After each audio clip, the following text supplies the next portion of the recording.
Good morning, Candyland. It's just about 11 a.m. on Friday, August 5, 2022. Welcome to our candidate profile program called To The Point. Joining me in studio to co-host with me is the lovely Johnny Rosario. Have a day. And our guest in studio, we're very happy and pleased to have her, a friend of mine for decades, right, Angela? Again. Democratic senatorial candidate Angela Santos. But it's enough for day, go on. I love that you speak Chamorro. Yeah, I'm and so she just jealous. reminded me that we went to CL Titanal together, and her mom was my Chamorro teacher. Again. And her mom probably pinched me a couple times. I love her mom, too. Yeah. All right. So when we come back from messages from our sponsors, we're going to get this show started. It's a 2-segment program. Angela, you've seen our program before. You were in here with Bunker cheering him on, so you saw that this is composed of a first round, which is sort of like a job interview round. We call it the BS round, and it's exactly how it sounds. We ask some politically uncomfortable questions. Matter of fact, a couple of the questions today are going to be a little personal. Yeah, so just prepare yourself for that. And Johnny, who is our BS hound, she can spot BS from a mile away, sniff it out. She has what's called a BS buzzer.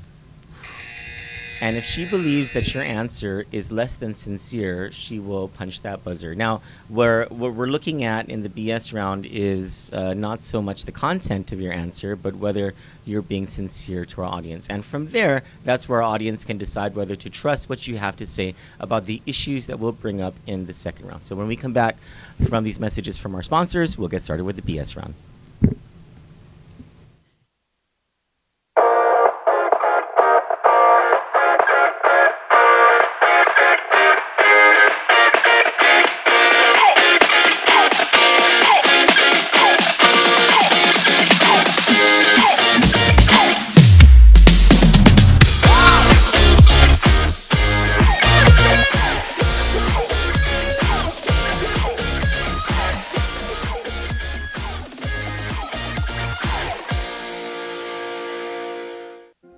As a defense attorney, I've represented many people who, if they weren't poor or they had received a higher education, may have taken a different path.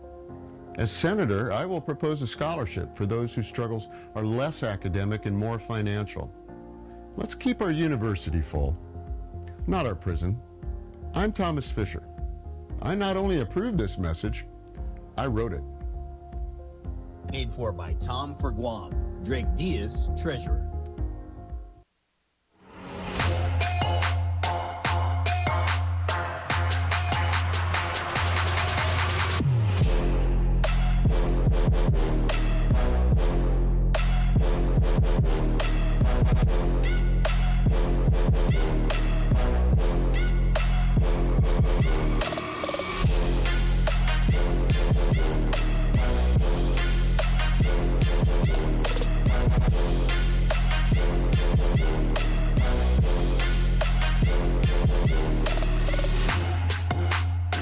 Bottom line is we're going to make you a better person.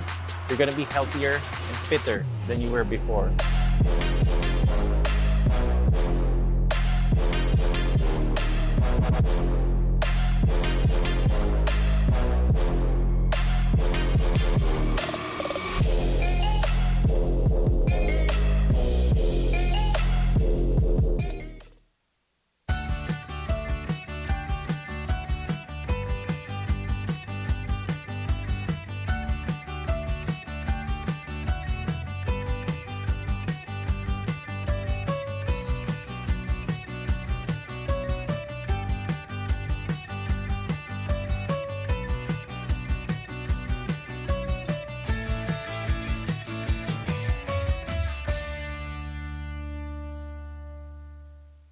Welcome back to our candidate profile program, To The Point, where we have in studio Democratic senatorial candidate Angela Santos. Welcome back, Angela. Thank you. Now we're going to get Estiguizu. Now we're going to... Sorry, my You have to do it. Sucks. We're going to get started with the BS round. Miss Rosario, get us started. Name a character flaw you've struggled to improve about yourself. Not necessarily a flaw, but one that has its disadvantages is being a little bit too nice and considerate. You do I mean, but it's not like I said, it's not a flaw. It's something that I had to learn to decipher whether the other person is genuine in whatever they return to me. But that's one thing that I'm still working on. But it's not a flaw. I always give the person the benefit of the doubt. It's just being nice. It's being kind to another human being. That's like Troy. He believes everything and everyone. Okay, next. What do you miss most about your brother, the late Senator Angel Santos? I miss him taking us over to 7-Eleven, and we were poor, but he'd get sandwiches, and there'd be like 7, 8 kids, and we get like 5 sandwiches. We cut them into halves, and then we share them. But it's the sentimental time that was spent with them as a family. My brother, I miss my brother. What do you think he would say about Guam, about the Guam we live in today, if he was still alive? I'm sorry, Angela. We don't have many opportunities to have firsthand accounts of your brother, who is a legend, and so our audience is going to hear a firsthand account from you, his sister. Yeah. If Yeah. I start to cry, don't We're blame here- it on the we're- rain. We're here for you. Don't blame it on the rain. Can you repeat the question again, John? Sorry. What do you think he would say about the Guam we live in today if he were still alive? I don't think the Guam would be this way today if he were still alive. And if it was the way it is today, he'd do exactly what the uproar from the people are speaking today. It's he wouldn't be accepting of it. So yeah. All right. Advice for the governor to improve her administration.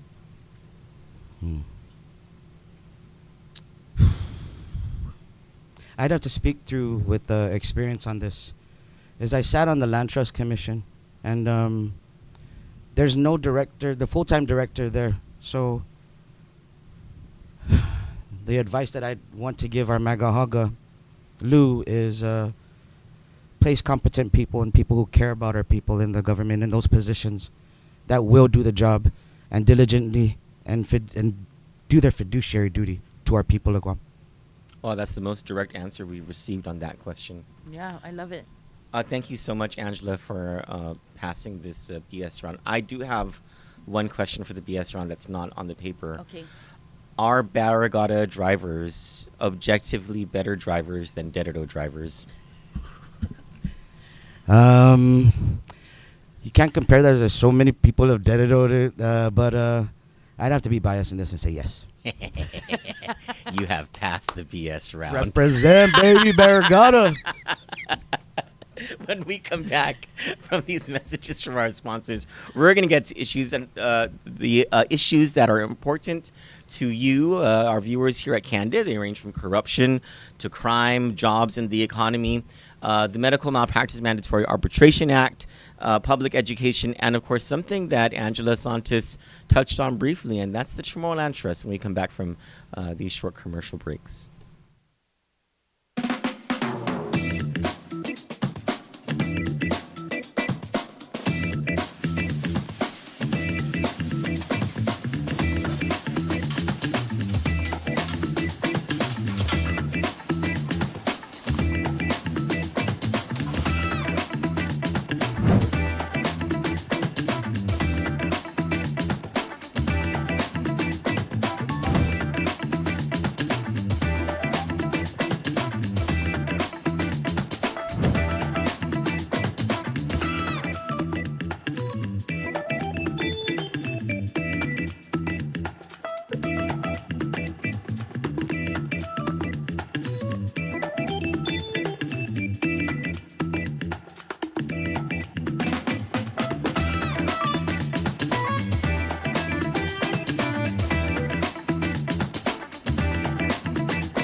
We promise to create a safe, fair, compassionate, and prosperous government. And despite a global pandemic that shut down our economy along with the rest of the world, we kept our island going. You can't give up on hope. Each other's hand we hold. We're on a long, hard road and we're all in this together. We can make our way each and every day. You need to vote and say, let's move it forward. Oh, we're halfway there to stand up if you can. Oh, yeah. Civility, forward and dignity. Forward and civility. Hey, This is Governor Lou Leon Guerrero, and I approve this message.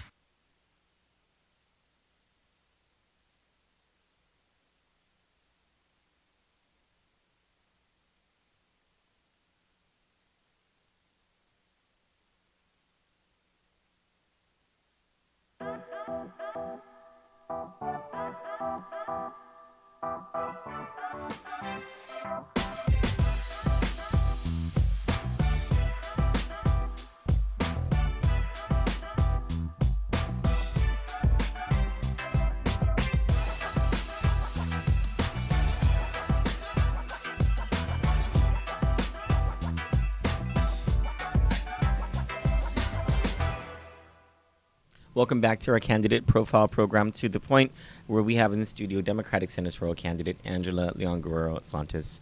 Welcome back, Angela. Santa Masi. Let's talk. Let's go directly to the issues. What are we going to do, or your general thoughts on the issue of public corruption? Public corruption. It takes us all to address that issue. But for me, as a senatorial candidate, accountability and transparency is important. I will definitely require that from our office. So corruption has a big, especially with the past year, decades actually, it's been, and it's actually led our politics into what it is right now, right? That's what I believe, right? So corruption, the fighting of it is important, because what are we teaching our kids? That it's okay to be disingenuous and there's no integrity within our government? No, we got to repair that. That's what I believe. All right. On the issue, we're gonna separate this between violent crimes and sex crimes. So let's take a stab at violent. Sorry, that was no pun intended. Let's talk about violent crimes first. Is it a growing problem in your opinion? And if so, what must the government of Guam do to make our people feel safer in our homes and our businesses? Well, so wait, can you repeat that again, Troy, please? Sorry. Are violent crimes a growing problem on our island? And if you believe that, what must the government of Guam do to help us all to feel safer in our homes and in our businesses? It stems from caring for our people, addressing the issues, and it is a problem. It's a growing problem, definitely. And we see it practically every week. Y'all report on it, right? And it's knowing the instances that happen and how to address it is what we should do as a government, right? How to address it. Whether it's and we have our neighborhood watches, right? So that helps within our island community. The government, I think,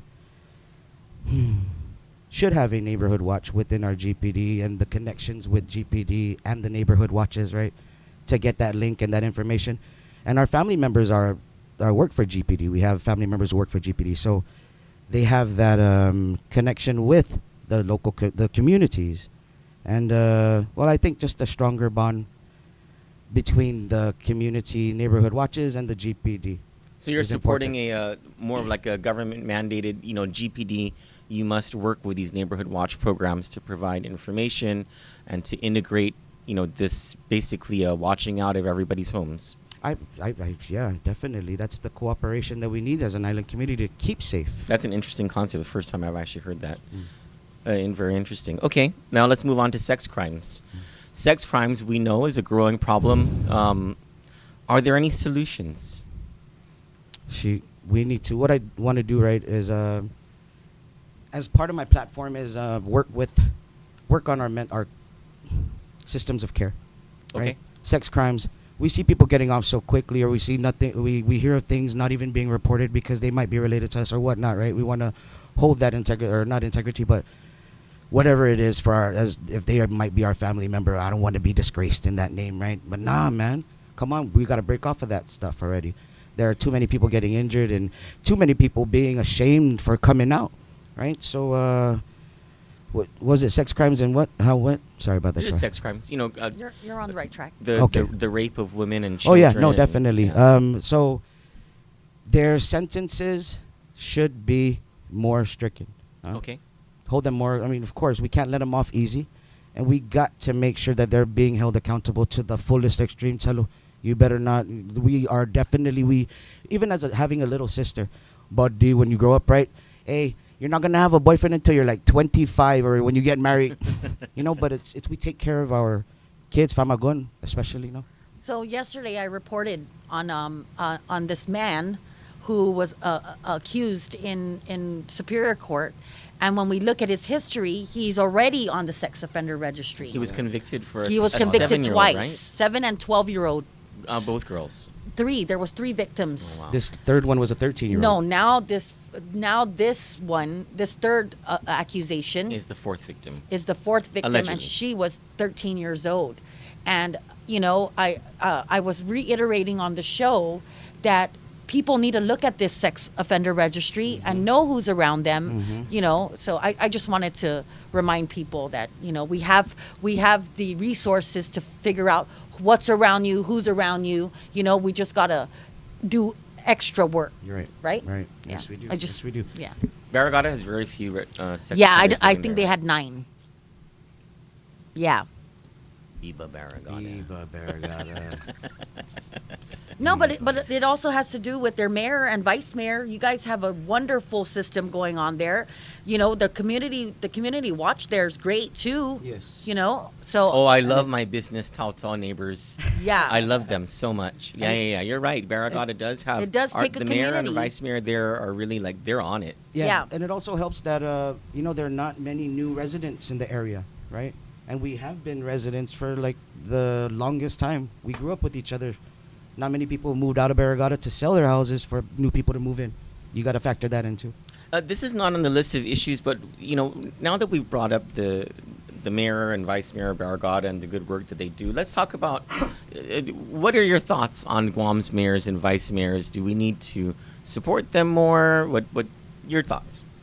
Well, I think that there is one, not issue, but proposition that was brought up is about considering the size of the villages, right? You did mention about Dededo and Barragata about drivers, and I mentioned that Dededo has a bigger constituent, right? I mean, constituency. So I think that we should look into like not a restructure, but where the funds that are generated to bigger, smaller villages can be changed up, right? And put more to the villages that have a bigger population. Understood. Right? Okay. Yeah. Okay. All right. So there are a lot of people who are unemployed on our island because of the pandemic and the economic situation. What can we do? What can the government of Guam, or maybe if you have specific proposals yourself, tell us about them if you do, regarding job creation and a more stable economic future for Guam.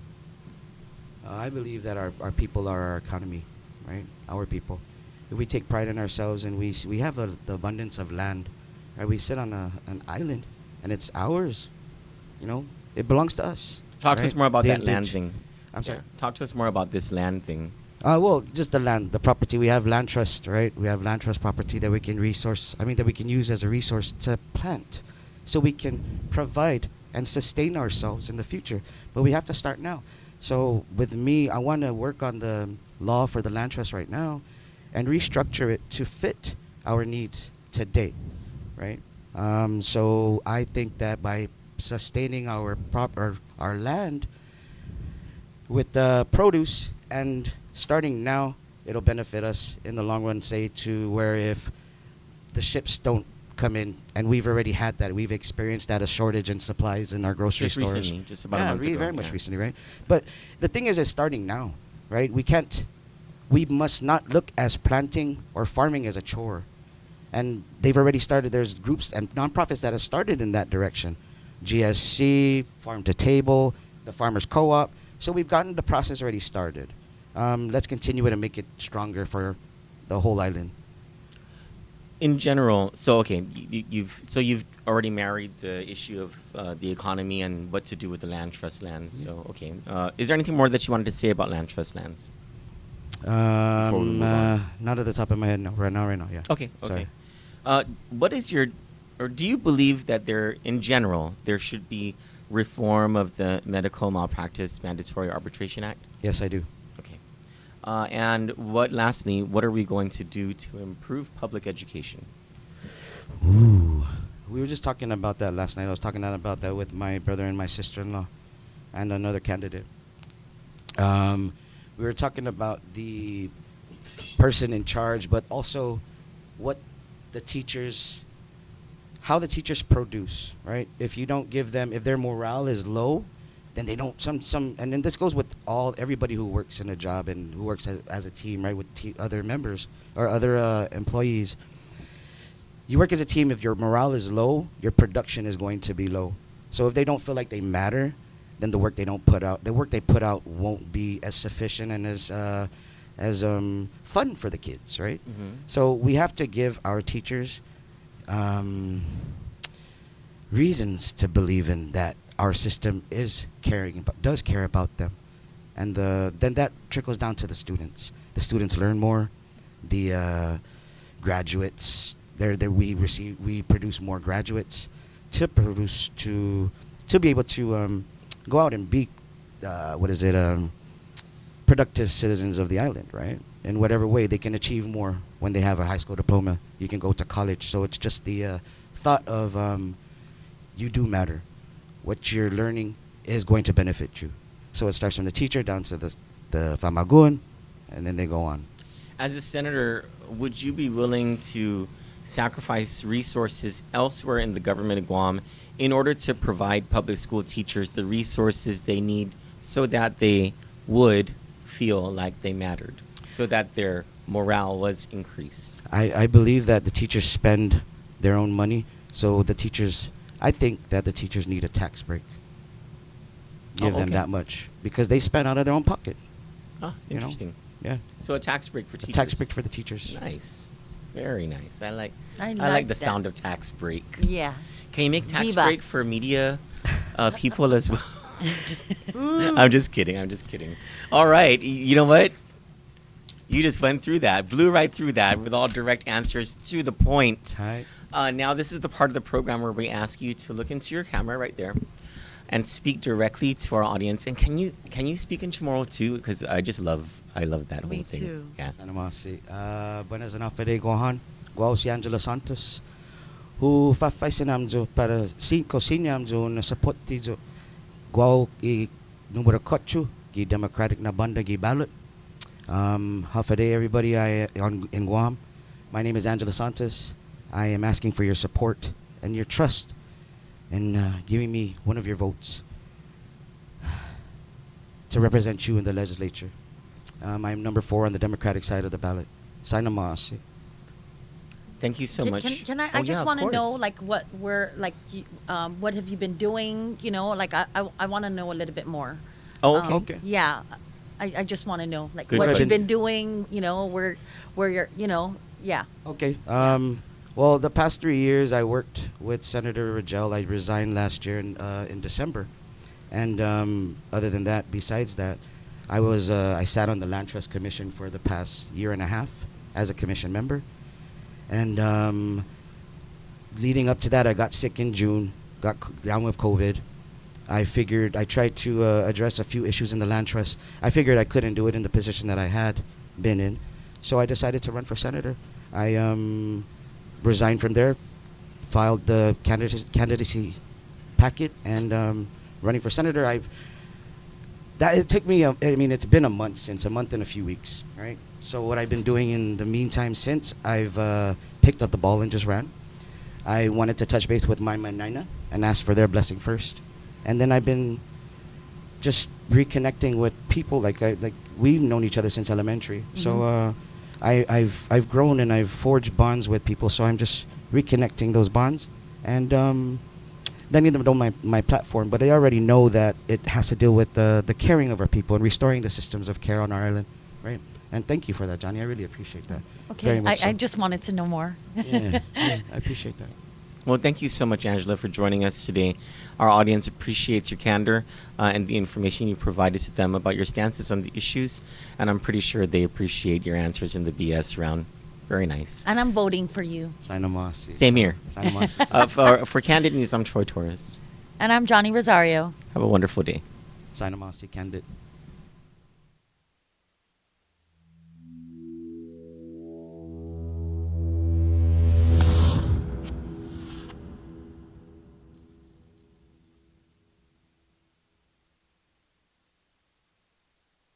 The Jones Act is a 1920 law justified on national security grounds as a means to bolster the U.S. maritime industry. It restricts domestic shipping to vessels that are U.S. built, U.S. owned, U.S. flagged, and U.S. crewed. However, this law boosts cost by banning foreigners from competing and forcing Americans to purchase ships that are up to 8 times more expensive than those built in other countries. The result is higher transportation costs. Shipping oil from Texas to the Northeast, for example, costs 3 times more than importing oil from Africa. Ultimately, consumers foot the bill. In addition, higher shipping costs push freight from ships onto other sources of transportation, such as trucks, which means more traffic and pollution. Meanwhile, this blatant protectionism has failed to benefit builders of ships in the U.S., whose production is less than 1% of those in China and South Korea. Domestic builders have seen over 300 shipyards close since the early 1980s. Jones Act defenders claim the law ensures adequate U.S. ships during times of war, but during U.S. deployments during Operations Desert Shield and Desert Storm, foreign-flagged commercial ships carried twice as much equipment as their U.S. counterparts. In fact, the U.S. was so desperate for shipping that it twice requested the use of a cargo ship from Moscow. Both requests were denied. So the Jones Act has failed to achieve its shipbuilding and national security goals while driving up costs for consumers. It's time for this outdated, costly, and ineffective law to be repealed. It's time to end the Jones Act.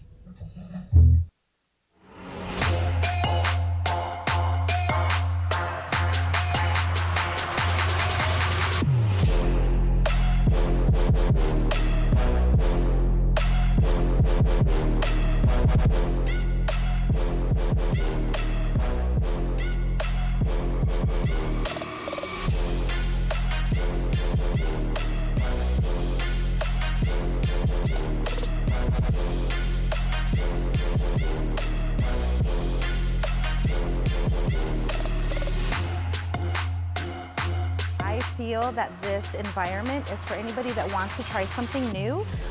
Whether it is CrossFit or powerlifting, we offer a safe space for someone who's never been athletically inclined to try something that they've never done before.